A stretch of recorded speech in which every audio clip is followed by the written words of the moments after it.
रामायण का एक वृतांत जिसे सुनकर आप अपने आंसू नहीं रोक पाओगे। एक रात की बात है। माता कौशल्या जी को सोते में अपने महल की छत पर किसी के चलने की आहट सुनाई दी। नींद खुल गई। पूछा, कौन है? मालूम पड़ा श्रुतकीर्ति जी हैं, सबसे छोटी बहू, शत्रुघ्न जी की पत्नी। माता कौशल्या जी ने उन्हें नीचे बुलाया। श्रुतकीर्ति जी आई, चरणों में प्रणाम कर खड़ी रह गईं। माता कौशल्या जी ने पूछा, श्रुति, इतनी रात को अकेली छत पर क्या कर रही हो बेटी? क्या नींद नहीं आ रही? शत्रुघ्न कहाँ है? श्रुतिकीर्ति की आंखें भर आई, माँ की छाती से चिपई, गोद में सिमट गईं, बोली, माँ उन्हें देखे हुए तो 13 वर्ष हो गए। उफ! कौशल्या जी का हृदय कांप कर मानो लड़खड़ा गया। तुरंत आवाज लगाई, सेवक दौड़े आए। आधी रात को ही पालकी तैयार हुई। आज शत्रुघ्न जी की खोज होगी। माँ साथ चली। आपको मालूम है शत्रुघ्न जी कहाँ मिले? नगरी अयोध्या जी के जिस दरवाजे के बाहर भरत जी नंदीग्राम में तपस्वी होकर रहते हैं, उसी दरवाजे के भीतर एक पत्थर की शिला है। उसी शिला पर अपनी बांह का तकिया बनाकर लेटे मिले। माँ उनके सिरहाने बैठ गईं। बालों में हाथ फिराया तो शत्रुघ्न जी ने आंखें खोली। देखा तो सामने माँ उठे, चरणों में गिरे। माँ, आपने क्यों कष्ट किया? मुझे बुलवा लिया होता।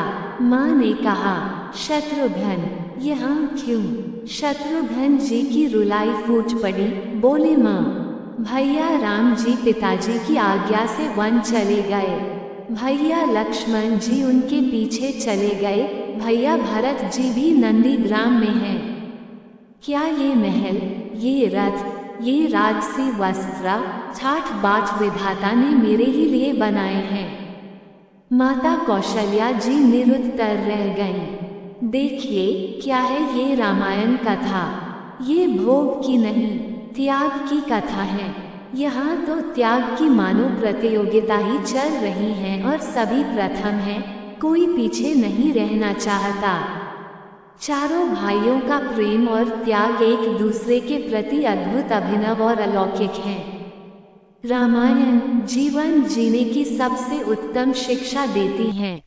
भगवान राम को 14 वर्ष का वनवास हुआ तो उनकी पत्नी सीता मैया ने भी सहर्ष वनवास स्वीकार कर लिया। परंतु बचपन से ही बड़े भाई की सेवा में रहने वाले लक्ष्मण जी कैसे राम जी से दूर हो जाते? अपनी माता सुमित्रा से तो उन्होंने आज्ञा ले ली थी वन जाने की, परंतु जब पत्नी उर्मिला के कक्ष की ओर बढ़ रहे थे तो सोच रहे थे कि माँ ने तो आज्ञा दे दी, परंतु उर्मिला को कैसे समझाऊंगा, क्या बोलूंगा उनसे? यही सोच विचार करके लक्ष्मण जी जैसे ही अपने कक्ष में पहुँचे तो देखा कि उर्मिला जी आरती का थाल लेकर खड़ी थी। बोली, आप मेरी चिंता छोड़ प्रभु श्री राम की सेवा में वन को जाओ। मैं आपको नहीं रोकूंगी। मेरे कारण आपकी सेवा में कोई बाधा न आए, इसलिए साथ जाने की जिद भी नहीं करूंगी। लक्ष्मण जी को कहने में संकोच हो रहा था, परंतु उनके कुछ कहने से पहले ही उर्मिला जी ने उन्हें संकोच से बाहर निकाल दिया। वास्तव में यही पत्नी का धर्म है। पति संकोच में पड़े, उससे पहले ही पत्नी उसके मन की बात जानकर उसे संकोच से बाहर कर दे। लक्ष्मण जी तो चले गए, परंतु 14 वर्ष तक उर्मिला ने एक तपस्विनी की भांति कठोर तप किया।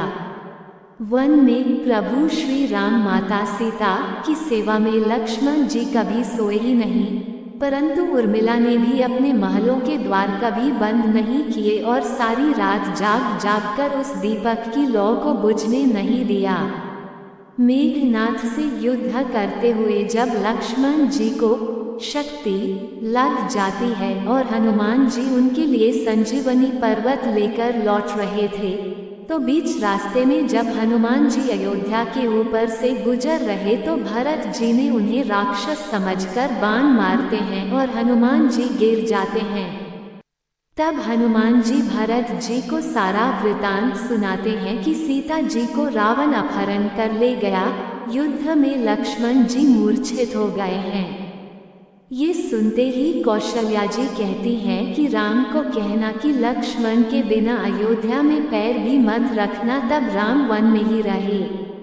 लक्ष्मण की माताजी सुमित्रा कहती हैं कि राम से कहना कि कोई बात नहीं, अभी शत्रुघ्न है मेरे पास, मैं उसे वहां भिजवा दूंगी। मेरे दोनों पुत्र राम की सेवा के लिए ही जन्मे हैं। माताओं का प्रेम देखकर हनुमान जी की आंखों से अश्रुधारा बह रही थी, परंतु जब उन्होंने उर्मिला जी को देखा तो सोचने लगे कि ये क्यों एकदम शांत शांत और प्रसन्न खड़ी हैं। क्या इन्हें अपने पति के प्राणों की कोई चिंता नहीं? हनुमान जी पूछते हैं, देवी जी आपकी प्रसन्नता का कारण क्या है? आपके पति के प्राण संकट में हैं। सूर्य उदय होते ही सूर्य कुल का दीपक बुझ जाएगा। उर्मिला का उत्तर सुनकर तीनों लोकों का कोई भी प्राणी उनकी वंदना किए बिना नहीं रह सकता। उर्मिला बोली, मेरा दीपक संकट में नहीं है, वो बुझ ही नहीं सकता। रही सूर्योदय की बात तो आप चाहें तो कुछ दिन अयोध्या में विश्राम कर लीजिए, क्योंकि आपके वहां पहुंचे बिना सूर्य उदित हो ही नहीं सकता। आपने कहा कि प्रभु श्री राम मेरे पति को अपनी गोद में लेकर बैठे हैं। जो मनुष्य योगेश्वर प्रभु श्री राम तारांकन की गोदी में लेटा हो, काल उसे छू भी नहीं सकता। ये तो वो दोनों ही लीला कर रहे हैं। मेरे पति जब से वन गए हैं तब से सोए ही नहीं हैं। उन्होंने न सोने का प्रण लिया हुआ है, इसलिए वे थोड़ी देर विश्राम कर रहे हैं, और जब भगवान की गोद ही मिल गई है तो थोड़ा विश्राम ज्यादा हो गया। वे अभी उठ जाएंगे। और शक्ति मेरे पति को तो लगी ही नहीं, शक्ति तो प्रभु श्री राम जी को लगी है। मेरे पति की श्वास श्वास में राम है, हर धड़कन में राम, उनके रोम रोम में राम है, उनके खून की बूंद बूंद में राम है।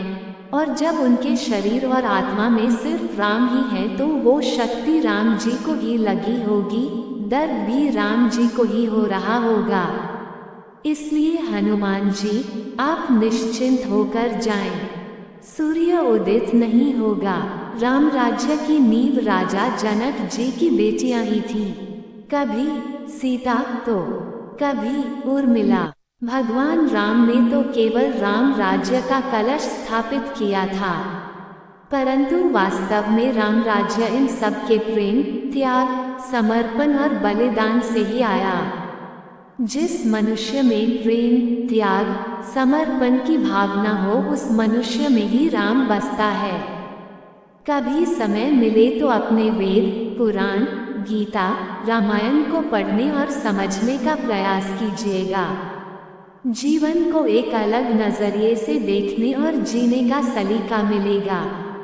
लक्ष्मण सा भाई हो, कौशल्या माई हो, स्वामी तुम जैसा मेरा रघुराई हो, नगरी हो अयोध्या सी, रघुकुल सा घराना हो, चरण हो राघव के जहाँ मेरा ठिकाना हो त्याग भरत जैसा, सीता सी नारी हो, लव कुश के जैसी संतान हमारी हो, श्रद्धा हो श्रवण जैसी, सबरी सी भक्ति हो, हनुमंत के जैसी निष्ठा, समर्पण और शक्ति हो।